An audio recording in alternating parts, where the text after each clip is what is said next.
tuzosimba simba mwishuru. Amen, hallelujah. Yeah, amina, hallelujah. Yeah, amina, hallelujah. Hello, my name is David Albert. I'm the board chairman of Friendly Water for the World, a nonprofit international organization based right here in Olympia, Washington. With me is my guest, Florence Ntakarutimana from Bujumbura, Burundi. She is here for the Friendly Water for the World annual dinner, which is taking place on May 5th, 4:30 p.m. We still have a few tickets remaining, so if you'd like some, you can either go to the Friendly Water for the World website or give us a call at 360-918-3642, and we'll try to get you in, although we are just about sold out. Florence, welcome. Thank you so much. I know this is your first time on the west coast of the United States, yes. And you're from Burundi. Yes. Most Americans probably have no idea where Burundi is located, and the context of our work in Burundi. So I hope you'll be able to provide us with a little more information about Burundi before we get into the heart of what you do. Thank you so much. My name is Florence Ntakarutimana. I am from Burundi. I am 36 years old, and I'm married. I have 4 children, 2 boys and 2 girls. And Burundi is a country located in the Central Africa, not far from DRC Congo, Rwanda, and Tanzania. And Burundi is a French country speaking, but with the East African community that we are a member, we have started with English. That's why I can even communicate in English. So as you were asking me, Burundi has a background of, or a history of violence. Now, it's a very poor country. It's a very, it's a very poor country in the world. And we are struggling with the civil war, which started in 1993. And this crisis took away of more than 500,000 Burundians who died during this crisis. Now, there's only 9 million people in Burundi, so, yeah, so a half a million people is a lot of people. So, when the war broke between Hutus and Tutsis... Those are the 2 major ethnic groups? Yes, Hutus and Tutsis. Some Hutus fled the country and went outside, fled outside. By this I mean they went in DRC Congo and in Tanzania. And many Tutsis fled inside the country because they were protected by the regular army. So after the... so they had been living together in the same community? Yeah, before the colonial time, Hutu and Tutsis were living peacefully in the same communities. Even intermarrying, as I remember your father and mother. Even myself, my mother was a Tutsi, my father was a Hutu. And my mother was poisoned by her sister because she married the Hutu. Oh. Yeah, and my father was killed by Tutsis, by Hutus, because he had married a Tutsi. Yeah. So the great ethnic conflict of Burundi is mirrored in your own family. Anyway, then now, after we saw that this crisis made these people who were living together in peace becoming enemies, HROC, which stands for Healing and Rebuilding Our Communities, is an initiative of Quakers, which is bringing people, Tutsis and Hutus, together for healing and reconciliation. We are trying to help people to heal these accumulated inner wounds and to live again in harmony. So we bring... So people must have great trauma. They do have great trauma, yeah. So since 2002, we have been trying to bring these people together for 3-day basic workshops where they discuss about trauma in our context. What is trauma? What are the causes of trauma? And what are the symptoms of trauma? The effects or consequences. So this would be 10 Hutus And 10 Tutsis. In a workshop. Who otherwise might not even be talking to each other, coming together in their community. Yeah. You know, even when we invite them, for the first day it's not easy. You will see Hutus sitting like this, Tutsis sitting like those. But with our methodology that we use, it's a participative methodology with some games we do, like in the libraries. They come to get, interacted, They talk to each other, they shake hands, we share lunch together. While before it was not easy because of the wounds they have. So after we discuss about the general understanding of trauma, we then move to the sharing of our past, our experiences during the crisis. And people hear from each other what we have experienced. People learn about active listening, compassionate listening, and then they learn about how to deal constructively with anger, which is a very big part of trauma. So it's almost like the lion lies down with the lamb, except you cannot tell which one is the lion and which one is the lamb. I mean, they're both part of the situation. Yeah. And then they learn about how to build trust. That must be very difficult. Yeah.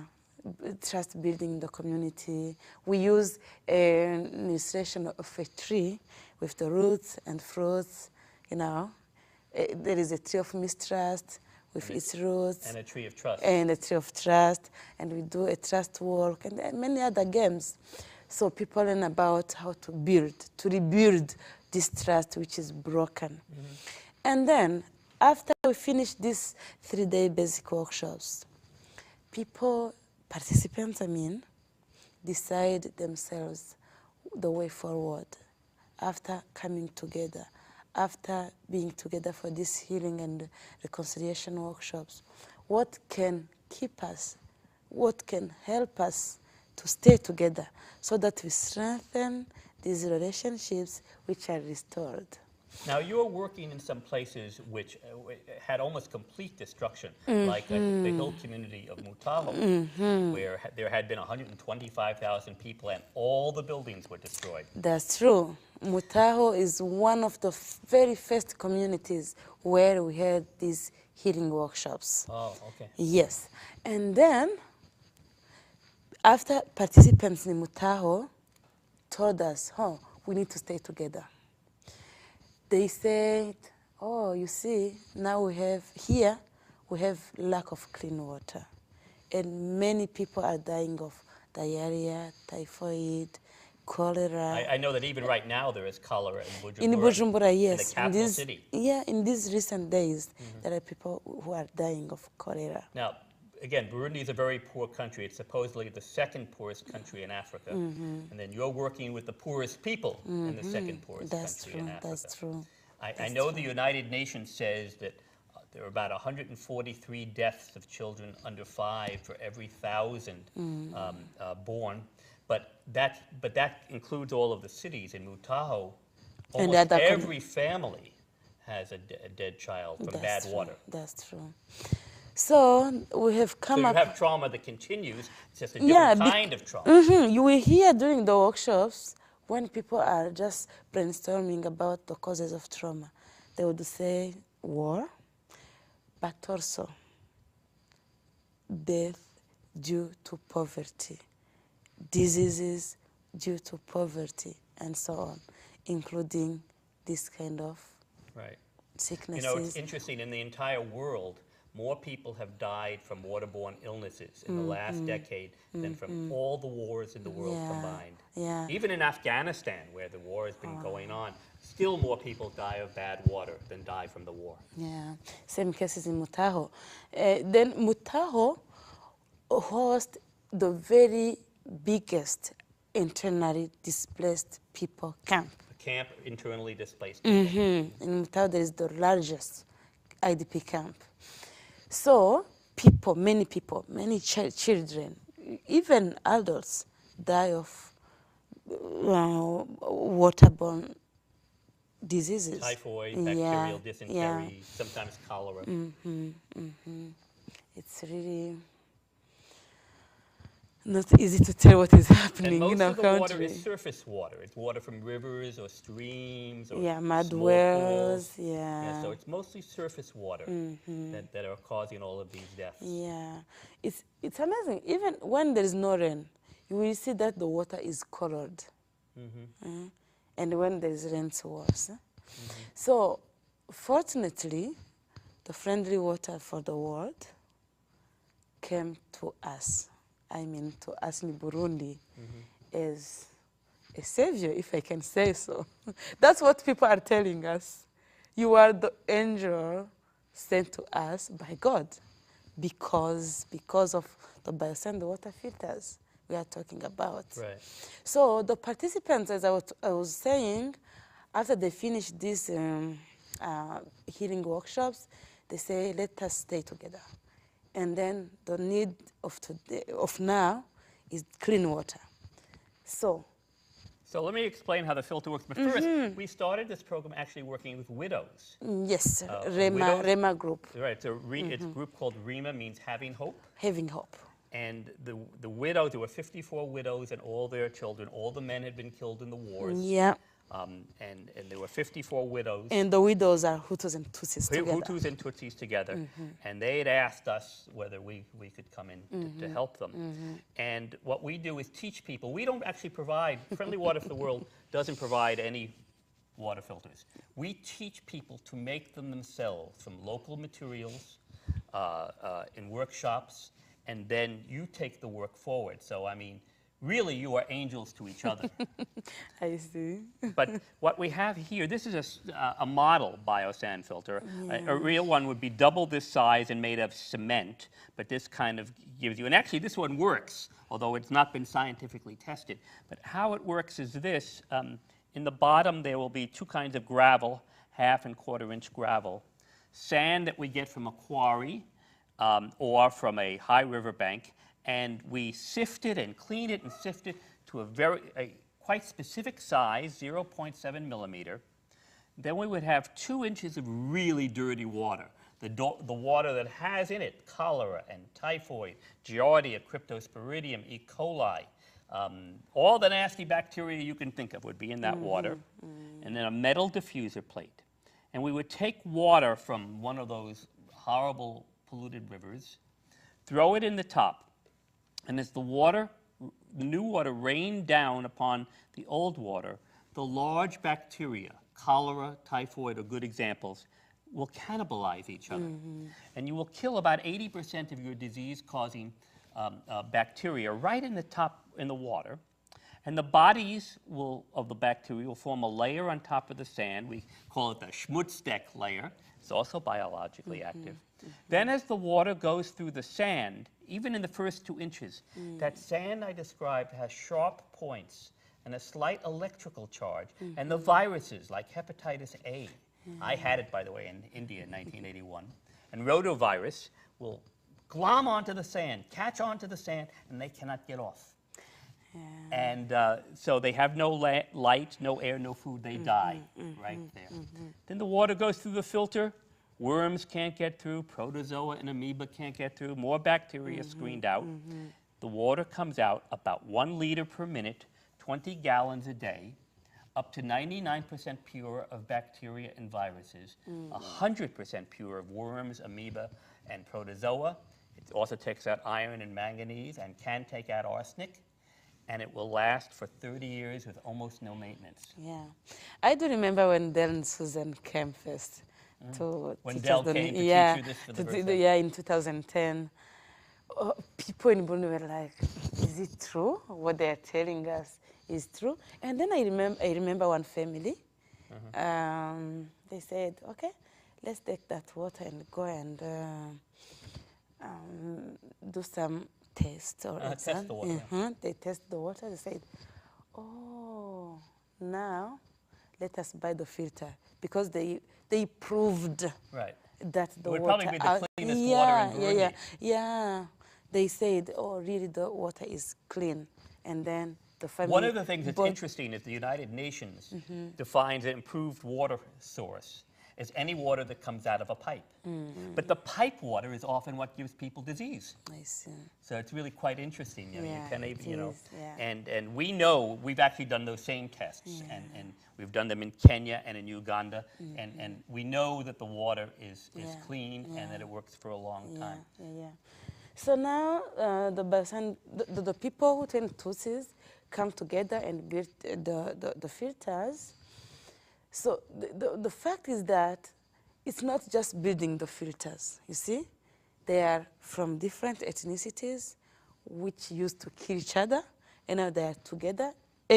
By this, we have even former combatants. Right. In the group. People who had been guerrilla combatants and child soldiers. Yeah. Now there's no stigma. They are people like others. They are offering, by offering a filter or making a filter, they offer life to families. And then we have made more than 200 filters. Right, and then we have a new program too in another village. So we're up to maybe 300 now. With those. Yeah, and the new communities are Rukaramu and Maramvya. Yeah, so we are really thankful to people who are supporting this program. And we have them in churches and in schools, orphanages. Yes, hospitals, clinics. Families of people who live with HIV, AIDS, and they're really helping. You know, Friendly Water has a program. Besides, we ask people to purchase the filters, correct? But because people are saving so much money from medicines and getting to the clinics and whatever, they pay for themselves quickly, but still people don't have cash. So I know we have a program with Healing and Rebuilding Our Communities where Friendly Water raises the money to pay for half of the filter, and they raise, the person getting it raises the other half. And this is in a place where income, per capita income, is only like $125 a year, and they're paying $27 toward one of these filters. Yeah, because people are poor in Burundi, they cannot get. The price of a filter is 70,000 Burundi francs. That's almost $45. So Friendly Water, the people from Friendly Waters for the world are paying half of the price, and the family which buys a filter pays the half. And actually, when you provide $45, no, let's say $27, you save life of a family. That's amazing. It is amazing. It's so little. Friendly Water for the World, actually, I was telling you about our card program. We know that some people can't afford them. And in addition, we want to make sure that schools and orphanages and healthcare facilities get them. And also the homes of families impacted by HIV. And so we have a card program, and you buy a Mother's Day card or whatever, and we make sure that we get one of those filters into those locations. It's important because, for example, a family with HIV, a mother with HIV, even if she has no medicines, on average, they will live 5 to 8 years longer if they have access to clean water. And when you have a small child, it's the difference between having your child having to live in an orphanage, often under very poor conditions, or being taken in by another family where they're able to cope and deal with their condition and help the family along. And I know 11% of Burundians are orphans. Yeah, because of the crisis. Because of the crisis, the HIV, poverty, like, you know, hard life. So I know we've set up a co-op in Mutaho. Yes, the co-op is there, and we have got Friendly Water for the World is provided some support for 3 full-time workers. They have got bicycles. Right, Joyride bicycles. We visited them today. Right here in Lacey, Washington, provided the funds for 3 bicycles so they can go to village to village. They go village to village to coordinate the work, to follow, because people need follow-up about how to use effectively the filters. So, and hygiene and community sanitation, yes. So yes, one of them is our friend. We call him Pi. I know in French it should the be former P. ex-combatant. Right, he was a former guerrilla. He probably killed 20 or 30 people in his life. Yeah. And now he's an honored member of his community because he provides clean water for them. Yeah, some very important thing about Pi. You see the former combatant working with Louis.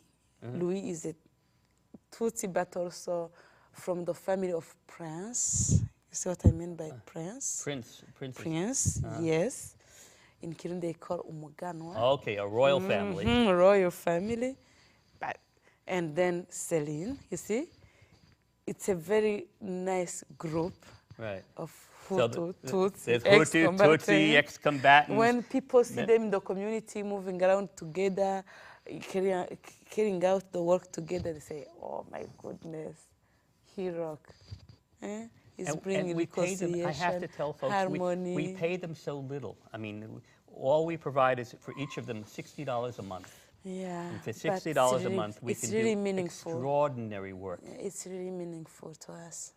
Yeah, it's helping much in the community. There are many, many changes now. If you visit Mutaho, you talk about filters, you talk about HROC, you talk about friendly waters and its supporters. Everyone understands what you mean. Yeah. Yes, you sent us pictures of every family that is receiving a filter under our program with their water biography of what their family was like, what diseases they suffer from, and what they're now getting through water filters. I feel honored to be part of this. And of course, we're based right here in Olympia, Washington. Our honor also. You know, we have this international organization located right here, which has linked the work of peace, the work of social justice, the work of development, the work of clean water, all together. And you know, I like the name of that co-op, REMA, having hope. Because, you know, people in America need hope as much as the people in Burundi. It's of a different kind, but we like to feel like we belong to something bigger than ourselves. And it's interesting when you send me pictures from Burundi all the time. I feel like my day is made. I mean, you know, they are a part of my family. When you send me pictures like that. Yeah, we are grateful for the assistance, for the help, for the support. Now, we want to build something bigger, right? What is the name of the center we're hoping to build? Urutare. Urutare, what does that mean? Urutare means hard rock. Strong rock. Strong rock. Right, so we want to build a center for reconciliation and clean water, where again we can expand the work, the peace work of healing and rebuilding our communities, together with the water work and a national center in Burundi. Of course, we have to raise the funds. That's why people are watching this show. I hope you'll come to our dinner.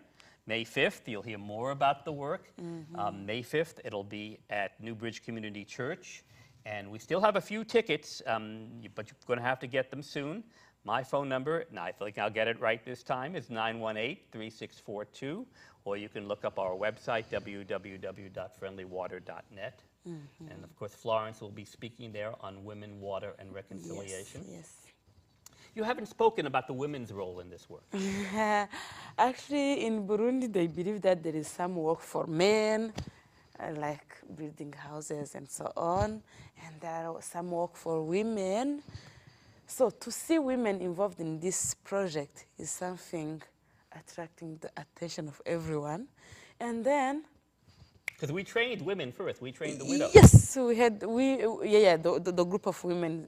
The REMA group is for women. So people were amazed to see women very active in this project. And even now, they are, you know, in this COP, we have the executive committee, which is made of men and women. We have the members of, you know, all of the members of the COP. And I can say these women are very interesting. They have been widowed by the crisis.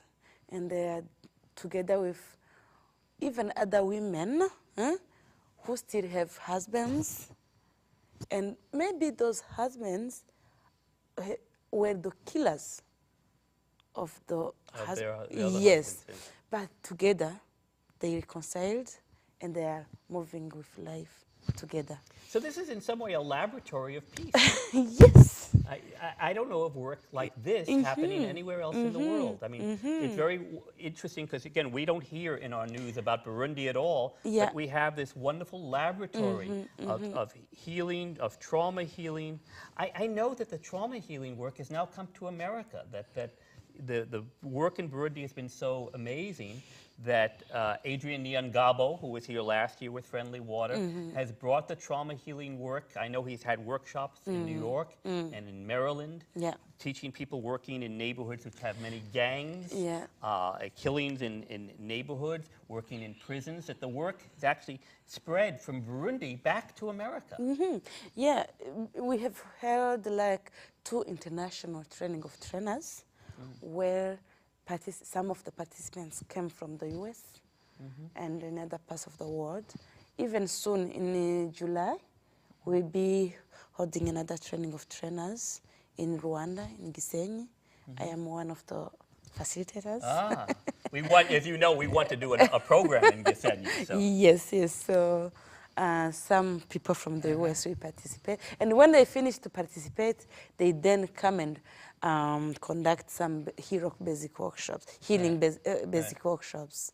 So even now, the time I am here, I will be facilitating one workshop somewhere. Oh, okay. Yes. That's interesting. In January, I was in Ethiopia, working on our projects there. And then in North India, we were in Rajasthan, in the desert region, where, again, the highest child mortality rate in all of India. And we're launching projects there as well. We train people. We have 3 trainings here in North America. Of course, we have many trainings outside the U.S., but we have trainings here. We're going to have 3 this year, one in late June right here in Olympia, one in August 21st, up in Quaker Cove Camp in Anacortes, Washington, and then one in late September in Oregon at Camp Tillicum, Newberg, Oregon. People come from all over North America to come to our trainings. We sometimes have people from abroad. We actually had a man, Prosper, who you know from Burundi, came to one of our trainings and has launched the program. Yes. Yeah. We have someone coming from Ethiopia in our June program. I know we're expecting now to have a friend of ours from the Congo, DRC, coming to our September program. Because we're really crossing national boundaries. I mean, it's, you know, and we learn as much from you. Again, you're the one doing the building and the organizing. We just offer a little bit of knowledge. Thank you. You are really doing all together the work. We are doing it. Turikumwe. Turikumwe. This is a wonderful expression together, in Burundi. When we are all together. Turikumwe. Yes. So we hope to see you at the dinner on Sunday. I know you have a very busy schedule before that, I know, because I made up the schedule. That's fine. We're going to be visiting with Rotary clubs here in town and in Seattle. We have many, Friendly Water for the World has many Rotary partners. We're looking for our first Kiwanis partner, if anyone is out there. We'll come visit your church if you like, or your community group, or your synagogue, or your mosque. We will show you the technology, and I think we can show you some amazing things that if we just all rolled our sleeves together and provided a little money, not a lot of money, a little bit of money, but a lot of commitment, we can do great things together. Yeah, I believe that we can do great things. So I'd like to thank you so much for being with us this week, and I'd like to invite everyone again to our dinner, May 5th. My pleasure. Give me a call, 918-3642. We'd love to see you, and we'd also love to see you at our training right here in Olympia this summer, June 26th. Give me a call, and we can try to set it up. Thank you for having me, and we are really grateful for the support. So together we can do it. Viyozi birashoboka. Everything is possible. Thank you. Murakoze cyane. Thank you.